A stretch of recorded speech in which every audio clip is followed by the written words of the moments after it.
मणिपुर से भी छोटा 80 लाख आबादी वाला गरीब इजराइल महज 30 साल में बना दुनिया का शक्तिशाली देश। दुनिया में हथियार बेचने के मामले में इजराइल का अपना खास स्थान है। इजराइल बना तो था 1948 में, आबादी भी महज 80 लाख, इलाका भी भारत के मणिपुर से भी छोटा। और यह देश विश्व के शक्तिशाली देशों में कैसे हो गया शुमार? आश्चर्य होता है ना। महज 80 लाख आबादी। ऐसा नहीं है कि इस 80 लाख की आबादी को नेस्त नाबूद करने का काम नहीं किया गया था, लेकिन महज 6 दिन में सारे पड़ोसी विरोधी घुटने के बल आकर इजराइल की ताकत को लोहा मान लिया था। सभी मिलकर इजराइल की हस्ती मिटाने चले थे, पर मालूम नहीं था कि इजराइल उनकी घमंड को चकनाचूर कर डालेगा। ऐसा नहीं था कि इजराइल बड़ा संपन्न क्षेत्र था, प्रकृति उसे तोहफे पर तोहफे दिए थे। बिल्कुल नहीं। भारत के सामने तो इजराइल की खनिज संपदा में कोई गिनती ही नहीं है, लेकिन भारत हथियार इजराइल से खूब खरीदता है।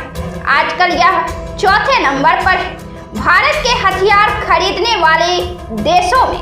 इजराइल के पास ऐसा कुछ था नहीं कि वह अपनी अर्थव्यवस्था को आकार दे पाता। बिजनेस करने जब निकला तो कई देशों ने मजाक बनाया था, लेकिन आज हर देश हथियार खरीदने के लिए इजराइल की मुंह जोतता है। चीन भी इस लिस्ट में शामिल है, लेकिन इजराइल इसे देता नहीं। चीन बड़ा चालाक है, हर हथियार की कॉपी कर लेता है। आज की तारीख में तो इजराइल हथियार बेचने के मामले में पूरी दुनिया में आगे है। हर साल वह करीब 6.5 अरब डॉलर का हथियार बेचता है। 1948 में यह देश बना और 1985 तक यह दुनिया भर में सबसे अधिक ड्रोन निर्यातकों देश में शामिल हो गया। विश्व के मार्केट में उसके ड्रोन का 7% कब्जा था।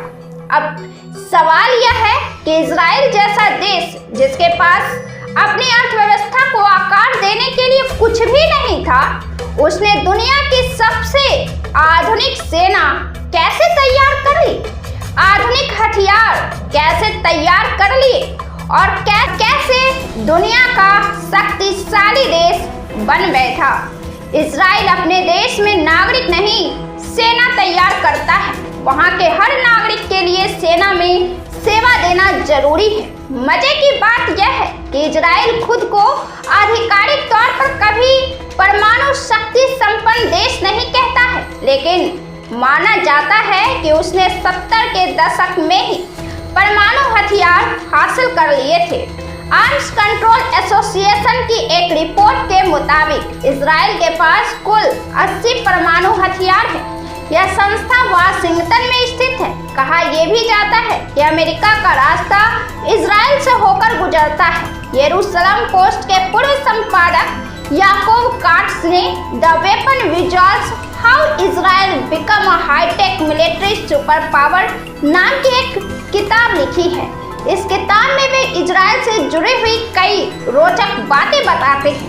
वे लिखते हैं कि इस किताब में कि कल्पना करना मुश्किल होता है कि इजराइल पहले निर्यात क्या करता था। आज की तारीख में इजराइल हाईटेक सुपर पावर है और वह दुनिया भर में हथियार बेचने के मामले में काफी आगे है।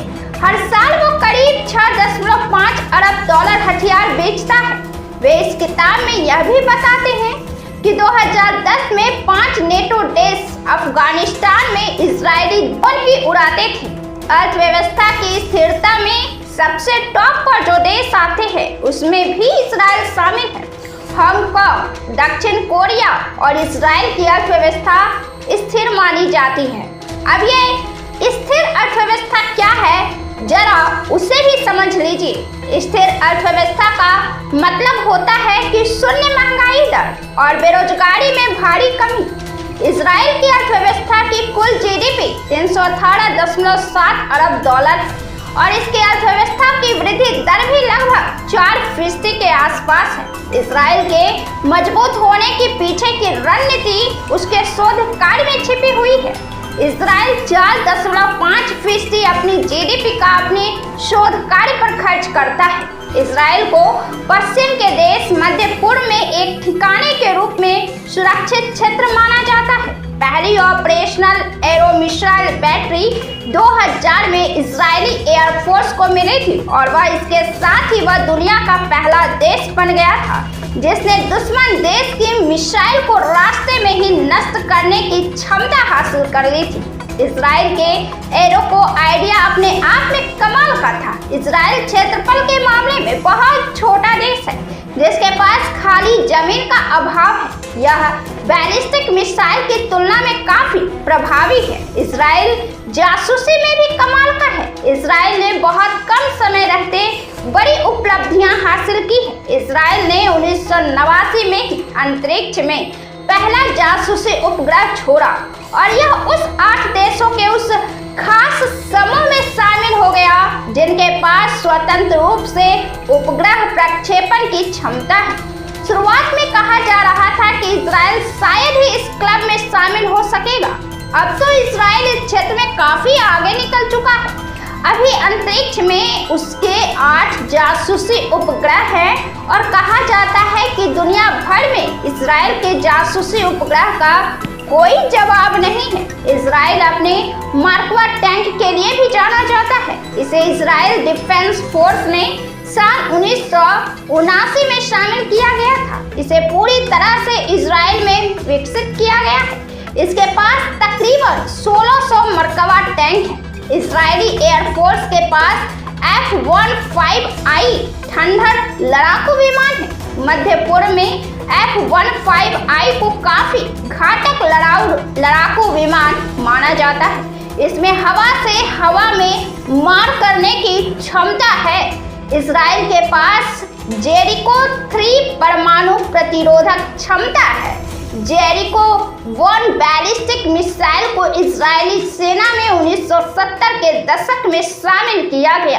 बाद में इसकी जगह जेरिको 2 ने ले ली और अब जेरिको 3 है।